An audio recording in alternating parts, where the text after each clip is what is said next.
السلام علیکم dear reader and listeners. Urdu novels library میں آپ کا ڈھیر سارا ویلکم.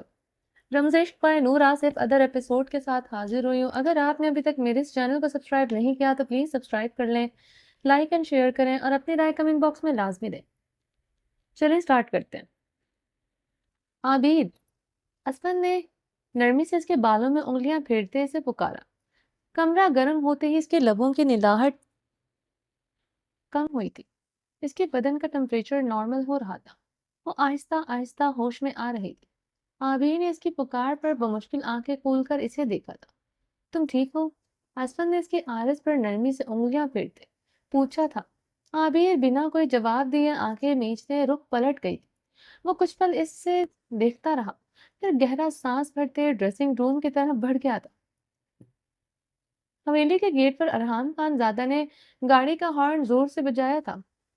نور نے فکر رنگت کے ساتھ ارحام کو دیکھا جو ہارن پر ہاتھ رکھ کر بھول ہی گیا تھا. پورے راستے ارحام نے اس سے کچھ نہیں کہا تھا. وہ ایسے ہی سرد و سپاٹ چہرے کے ساتھ ریش ڈرائیونگ کرتا آیا تھا. گل خان کے گیٹ کھولنے پر گاڑی کے ٹائر حویلی کے بڑے سے کارپوش پر اس طرح آ کر چرچرائے تھے کہ کارپوش میں اس وقت کھڑے ملازم تک ہڑبڑا کر رہ گئے تھے. ارحام نے گاڑی سے نکلتے ملازموں کو وہاں سے جانے کا اشارہ کیا. وہ خاموشی سے وہاں سے چلے گئے تھے. وہ گاڑی میں زرد رنگت کے ساتھ کانپتے ہوئے بیٹھی تھی. ارحام نے ہور کی طرف کا دروازہ کھولتے اسے بازو سے جکڑ کر باہر نکالا تھا. ارحام. ہور نے ڈبڈبائی آنکھوں سے اس کی طرف دیکھا تھا. ارحام اسے کلائی سے پکڑ کر زنان خانے کی طرف بڑھا تھا. زنان خانے میں اس وقت کوئی موجود نہیں تھا. وہ اسے کلائی سے جکڑے اپنے کمرے کی جانب بڑھا تھا. کمرے میں داخل ہوتے ہور کو پوری قوت سے بیڈ پر دھکا دے دیا تھا. وہ اوندھے منہ بیڈ پر جا گری تھی. نقاب کھل کر سر سے چادر بھی اتر چکی تھی. سلکی براؤن بلبل بال چہرے اور گنز پر بکھرے تھے. بالوں میں لگا کیچڑ تو اسی وقت ٹوٹ چکا تھا جب ارحام نے اس کے بالوں کو بے دردی سے اپنی مٹھی میں جکڑا تھا. وہ سیدھی ہوتی سہمی نگاہوں سے ارحام کو دیکھنے لگی جس کی آنکھوں میں خون اترا تھا. ارحام ہور کو قہربار نگاہوں سے گھورتا اس کی طرف بڑھا تو وہ پیچھے کو کھسکتی بیک راؤنڈ کے ساتھ جا لگی تھی. ارحام نے اس کے طرف اپنا گھٹنا جمائے اس کے بالوں کو پھر سے اپنی وحشی گرفت میں لیا تھا. ارحام. آپ نے کہا تھا آپ مجھے کچھ نہیں کہیں گے. وہ ارحام کو بھیگی نگاہوں سے دیکھتے سسکتے ہوئے بولی. اس کی معصومیت سے کہیں بات پر اس کے ہاتھ کی گرفت اس کے بالوں پر نرم ہوئی تھی، مگر ارحام کا غصہ اس پر ذرا برابر کم نہیں ہوا تھا. وہ اس پر نرمی نہیں دکھا سکتا تھا. یہ چھوٹی بات نہیں تھی. اس طرح سب کو ڈچ دے کر وہ حویلی سے باہر چلی گئی. وہ بھی اپنی مرضی سے گل سے ملنے گئی تھی. شاہ نواز گل کی وجہ سے رکا تھا، ورنہ اس حویلی میں گل نہ ہوتی تو ہور کے ساتھ کچھ بھی غلط کر سکتا تھا. اور جب ایسا سوچتا تو اس کے دماغ میں آتش فشاں پھٹنے لگتا تھا. جس لڑکی کے ایک بال پر وہ کسی بھی غیر مرد کی ایک نظر برداشت نہیں کر سکتا تھا، وہ کتنے ہی گھنٹے کسی غیر مرد کی حویلی میں تھی.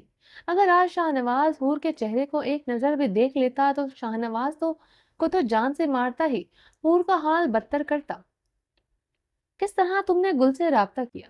گل خان کے ہوتے حویلی سے کیسے باہر نکلی؟ ارحام نے اس کے بالوں کو جکڑے اس کے چہرہ اپنے مقابل کرتے غراتے ہوئے پوچھا. ارحام پلیز مجھے معاف کر دیں. ہور نے شبنمی لہجے میں ٹوٹے لفظوں سے بمشکل کہا. ارحام کو اس طرح معافی مانگنا اچھا نہیں لگا تھا. ارحام نے اس کے بالوں پر اپنی گرفت اور نرم کی تھی. وہ اس کے خوف سے اپنے بالوں کو چھڑوا بھی نہیں رہی تھی، صرف خوف زدہ نگاہوں سے بری طرح کانپتے ہوئے اسے دیکھ رہی تھی.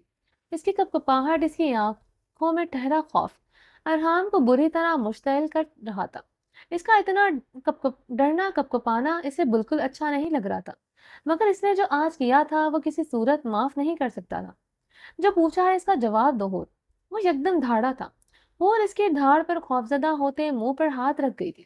ارحام نے اس کے بالوں کو اب چھوڑ دیا تھا. وہ پیچھے کو ہوتی مزید کھسکی تو ارحام اسے بازو سے جکڑ کر اپنے مقابل کر گیا تھا. آپ کے فون پر گل کی کال آئی تھی. میں نے کال ریسیو کی تھی. آپ واش روم میں تھے. میں نے آپ کے فون سے گل کا نمبر لیا. میں نے